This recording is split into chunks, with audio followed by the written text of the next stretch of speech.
Yo, what's good, everybody? Welcome back to another gifted upload. As you can see, the Warriors are now 2-1 on the season. After beating the Houston Rockets last night, they officially advanced to 2-1. Draymond Green, back from injury, returns to play his first game, and it was a very hectic up and down game. Before I get into this video, I want to say shout out to my guy Will at Bias Houston on Twitter. His links and all that will be in the description. We did a podcast with him and also Brad over the summer where we discussed Houston Rockets basketball. Shout out to that man, because as much of a Steph Curry hater, as much as a Warrior hater as he is, as a passionate Houston Rockets fan, he pulled up to the game in person, watched it, watched Steph Curry light his team up for what he did, and watch us go home with the W. And he had the balls to pop up and talk hoops with me even after that. So big shout out to him. He was not a front runner. He stood on business. I will let that be known for the record.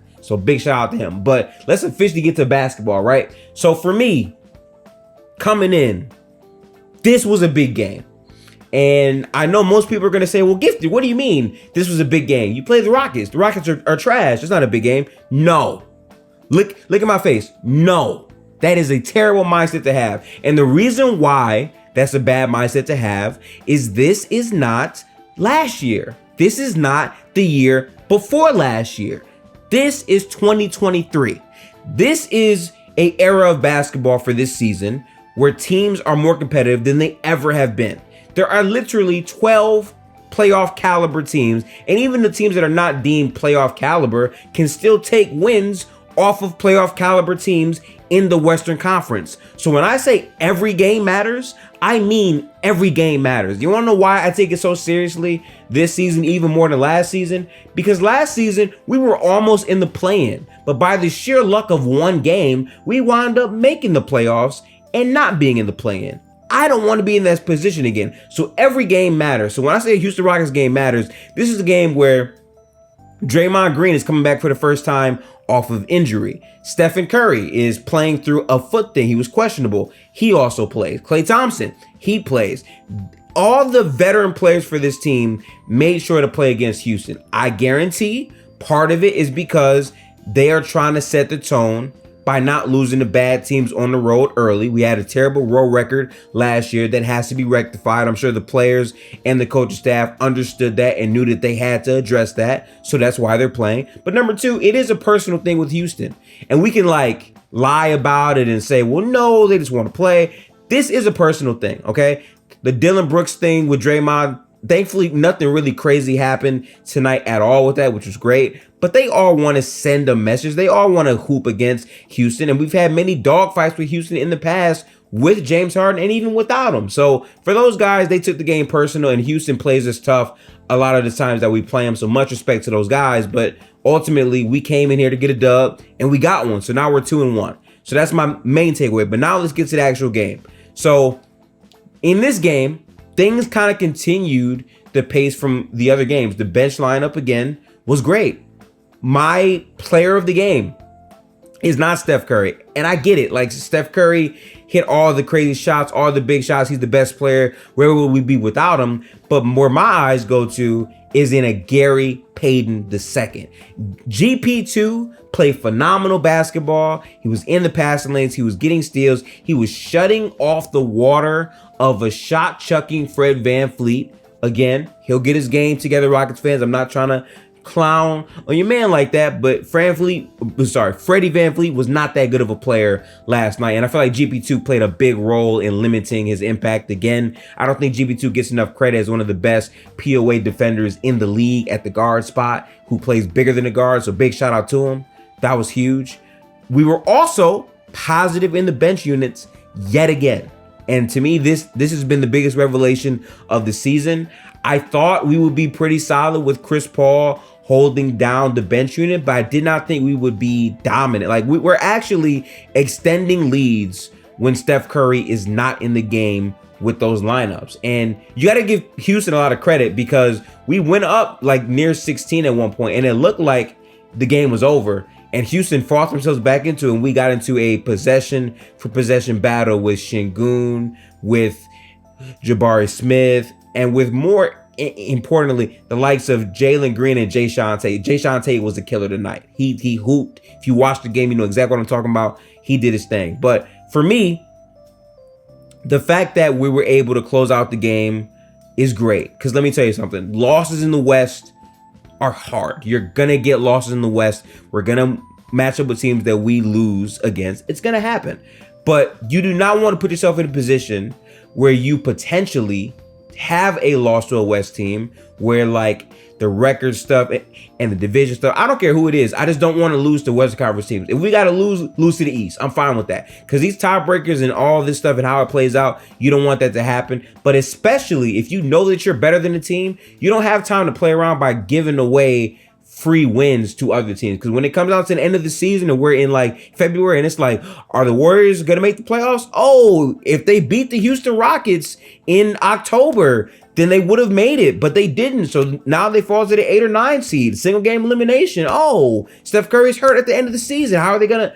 I'm not going through like those mental hurdles yet again. I don't want to do that. So winning this game was very important. And the fact that the biggest X factor of the season, which again has been our bench, has consistently been solid and great when Steph has not been in the floor and is able to extend leads. So when Steph hops back on the floor, he has something to work with. It's been great to watch, and I hope that continues on. GP2 though, man, the above the break threes he was hitting, his defense, his confidence, going 6 for 8 from the field and playing defense. He really gets himself going off of his defense. When he's having a very productive defensive night, his offense comes along, and I feel like because of that, we played at a very high level.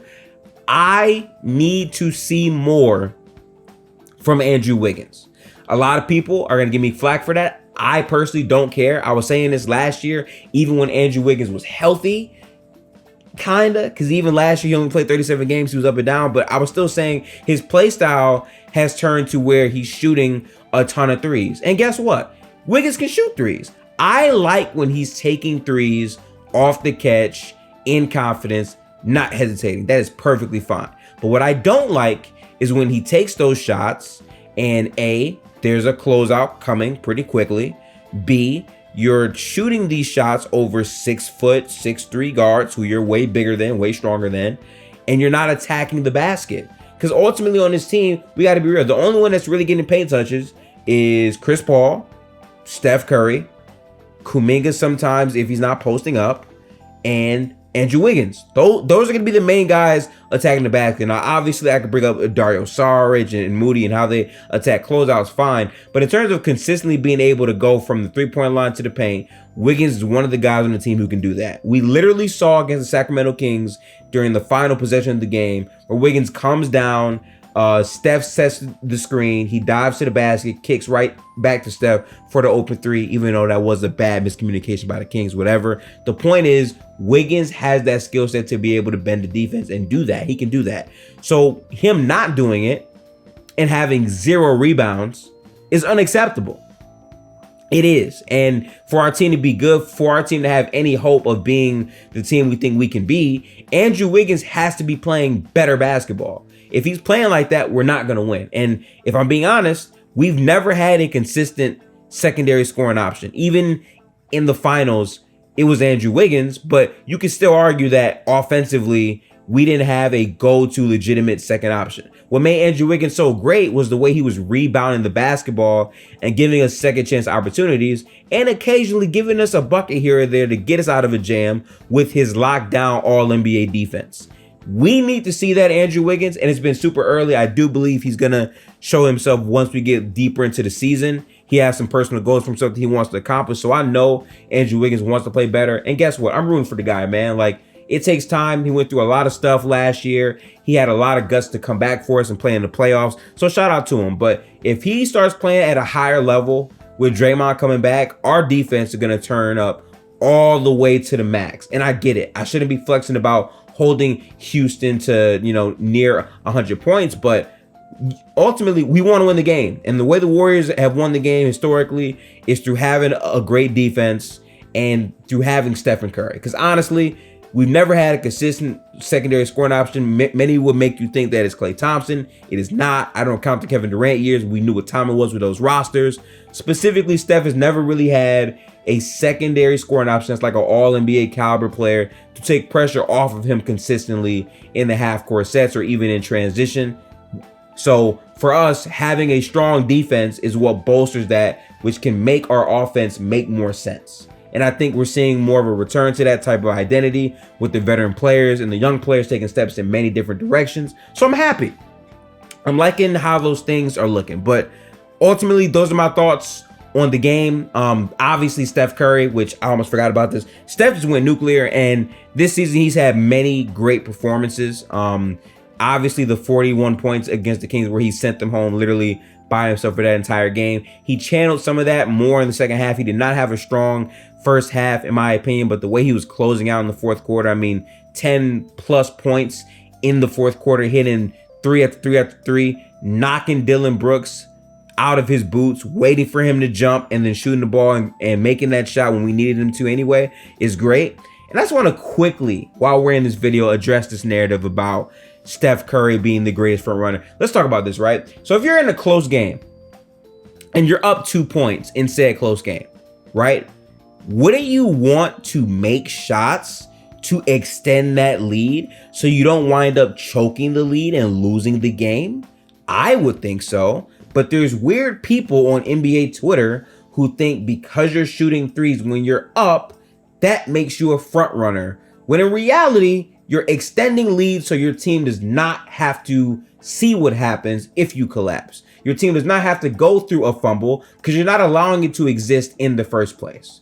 Tom Brady. I'm not a huge football fan, but I am a Tom Brady stan. Why? Because Tom Brady will find ways to extend leads and get his teams wins when they need it most. That's what I look forward to. Basketball is a sport at the end of the day. Wins and losses matter. So whatever you do to extend that or keep away from losing, you got to appreciate and respect that. And I feel like Golden State has had some, shoddy times executing so far in the season. But when they've looked sharp, they look very sharp. And Steph's shot making through these 2 games has been huge. But you want the overall team to take steps to where he doesn't have to do that, specifically against a team that's not as great as the Houston Rockets, to be fair. But hey, man, I like what I saw.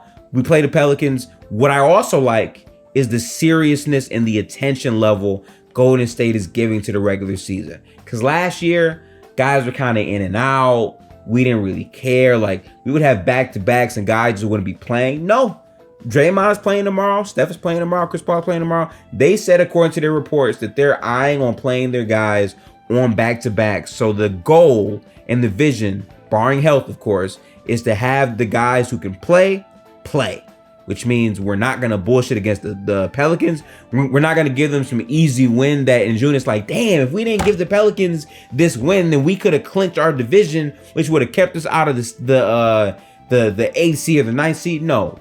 Go for every win that's on the board. If you lose, oh well, but do not half-ass the regular season, because taking your foot off the gas for one of these games will get you killed come January. Will get you killed come February. Will maybe make you not even make the play-in if you play around with the West like that.